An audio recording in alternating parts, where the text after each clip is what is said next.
पूरा अधूरा थोड़े रहेगा, लेकिन हम एक वादा जरूर इन लोग से कह रहे हैं कि जितनी भी समस्याएं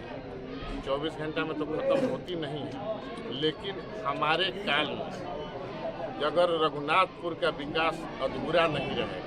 और इतना जरूर हम आपके ई से बोल रहे हैं कि अगर मान लीजिए बिहार का विकास हो रहा है तो रघुनाथपुर से अलग नहीं रहेगा। तो अभी तक का ट्रैक रिकॉर्ड क्या है? देखिए विकास तो हमारी सरकार बहुत सारी की,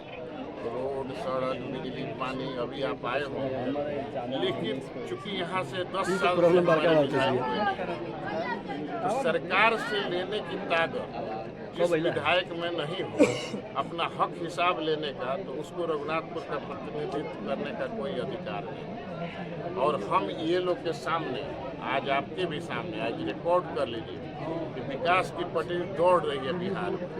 और रघुनाथपुर में आने वाले समय में 14 तारीख के बाद जब हमारे लोकप्रिय मुख्यमंत्री माननीय नीतीश कुमार 2025 और फिर से नीतीश के नारे के साथ इन्होंने आशीर्वाद दिया और रघुनाथपुर की जनता का आशीर्वाद मिला और शामिल किया,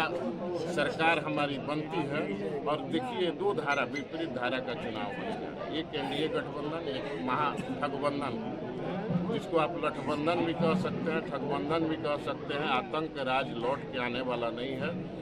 इसलिए रघुनाथपुर ही नहीं, पूरे सीवान और पूरे बिहार 2025 फिर से 225 नारे के साथ माननीय मुख्यमंत्री जी को फिर से बनना है।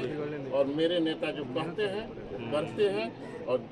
आने वाला 5 साल में हमने वादा किया है लोगों से 1 करोड़ रोजगार और नौकरी देंगे,